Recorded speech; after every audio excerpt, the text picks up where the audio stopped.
Nah, yang pertama kita bahas untuk uji T cuplikan kembar. Kalau redaksi lain ini uji T cuplikan kembar ini yaitu independent sample t-test. T-test itu uji T. Independent sample ini artinya apa? Kedua sampelnya tidak berkorelasi atau tidak memiliki hubungan. Jadi berdiri masing-masing gitu ya. Nah, uji T cuplikan kembar adalah teknik statistik yang digunakan untuk menguji perbedaan min sampel random bebas atau sampel mandiri atau sampel yang tidak berkorelasi. Dengan kata lain, kedua sampelnya tidak memiliki hubungan. Nah, kita lihat dalam rancangan penelitian eksperimen yang menggunakan dua kelompok sampel penelitian, salah satu kelompok diberikan suatu perlakuan sebagai kelompok eksperimen dan kelompok yang lain sebagai kelompok kontrol. Nanti di sini kita menggunakan dua kelompok. Nah, yang satu sebagai kelompok eksperimen, yang satu sebagai kelompok kontrol. Contohnya gimana? Misalkan nih, teman-teman mau menganalisis perbedaan kecepatan sprint 100 meter ya dari dua kelompok mahasiswa, yang satu mahasiswa IKOR, yang satu mahasiswa gizi misalkan. Nah, yang mahasiswa IKOR ini misalkan tidak diberi treatment apa-apa, berarti dia sebagai kelompok kontrol. Tetapi yang mahasiswa gizi misalkan diberi treatment khusus, misalkan latihan seharinya berapa jam gitu ya. Jadi yang gizi ini sebagai kelompok eksperimen atau karena mereka diberi treatment. Ya, peneliti mengambil dua kelompok sampel secara acak ya, tadi random itu artinya acak ya dari populasi. Nah, kemudian tadi ya memberikan perlakuan atau eksperimen khusus dan berbeda kepada masing-masing kelompok. Yang tadi Ibu sampaikan, kelompok gizi dikasih treatment khusus, tapi kelompok IKOR tidak diberi treatment khusus. Jadi kalau yang diberi treatment khusus namanya kelompok eksperimen, kalau yang tidak diberi treatment apa-apa namanya kelompok kontrol. Ya. Kemudian dilakukan tes dan pengukuran terhadap dua kelompok sampel tadi. Ya, selanjutnya untuk menguji perbedaan dua min data kelompok yang tadi menggunakan uji T cuplikan kembar ini. Ya, jadi kalau uji T cuplikan kembar itu nama lainnya ya independent sample t-test ya, uji T di mana kedua sampelnya tidak saling berhubungan. Nah, di sini rumusnya T sama dengan MX1 dikurangin MX2 per S. T-nya ini nilai T, nilai uji T-nya, T hitungnya ya. T-nya ini T hitung. MX1-nya rata-rata hitung atau min dari kelompok yang pertama. MX2-nya rata-rata atau min dari kelompok kedua. S-nya apa? Salah baku perbedaan antara dua min.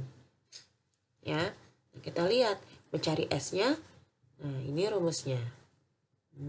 Ya, akar dari sigma X1 kuadrat ditambah sigma X2 kuadrat per N1 plus N2 dikurangi 2. Ya. Nah, X1 sini apa? Jumlah skor simpangan X1. Nah, berarti selisih dari X1 terhadap standar deviasinya. Nah, ini X2 jumlah skor simpangan X2. Ya, sorry kalau skor simpangan berarti dia nilai X-nya dikurangi dengan rata-rata. Nah, seperti yang minggu kemarin kita pelajari. N1 ini apa? Jumlah sampel kelompok pertama, N2 jumlah sampel kelompok kedua. Ditambah kemudian dikurangi 2. Dikali 1 per N1 ditambah 1 per N2. Kita hitung yang ini dulu. Ya, kita juga hitung yang ini kemudian dikalikan dan hasilnya ditarik akar. Nah sehingga rumus tadi bisa kita tulis ya dalam bentuk seperti ini. Nah, kemudian setelah kita mengetahui T hitung, jadi ini tuh namanya T hitung yang ini ya. Kemudian setelah kita mengetahui T hitung, selanjutnya apa? Lakukan uji signifikansi yaitu menguji kebermaknaan nilai T hitung dalam menjawab masalah yang kita mau teliti. Ya, caranya bagaimana? Dengan cara membandingkan nilai T hitung dengan nilai T tabel. Kalau T hitung kita peroleh dari yang tadi kita hitung. T tabel ini teman-teman ada nilainya ya di buku ini di halaman akhir. Nah, di halaman belakang itu ada distribusi T. Nanti teman-teman lihat di sana di halaman belakang. Ya, dan setelah kita lakukan uji signifikansi ini ada dua kemungkinan hasilnya, yaitu signifikan atau tidak signifikan. Nah, bagaimana kita tahu dia signifikan atau tidak? Nah, kita lihat, jika nilai T hitungnya lebih besar dari T tabel, maka ada perbedaan yang signifikan antara dua buah kelompok tadi, kelompok eksperimen dan kelompok kontrol. Ya. Maka hipotesis nihil itu hipotesis nol yang menyatakan tidak ada perbedaan antara perlakuan pada kelompok pertama dan kelompok kedua ditolak. Jadi kalau kita mau membuat hipotesis itu ada H0, ada HA. H0 itu kita buat hipotesisnya apa? Tidak ada perbedaan antara kelompok satu dengan tidak ada perbedaan antara kelompok eksperimen dengan kelompok kontrol. Tetapi kalau HA berarti hipotesis alternatif, lawannya dari hipotesis 0. Berarti apa? Ada perbedaan antara kelompok eksperimen dan kelompok kontrol gitu ya. Nah, kemudian selain itu apa? Nah, jika T hitungnya lebih kecil dari T tabel, berarti tidak ada perbedaan yang signifikan. Ya, maka hipotesis nolnya diterima. Artinya tidak ada perbedaan itu gimana?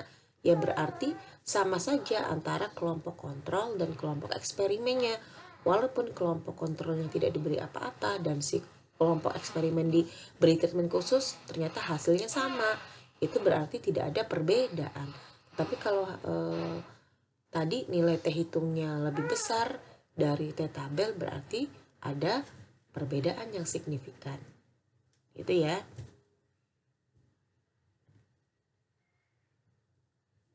Nah, tadi ya, untuk uji signifikansi diperlukan nilai T tabel.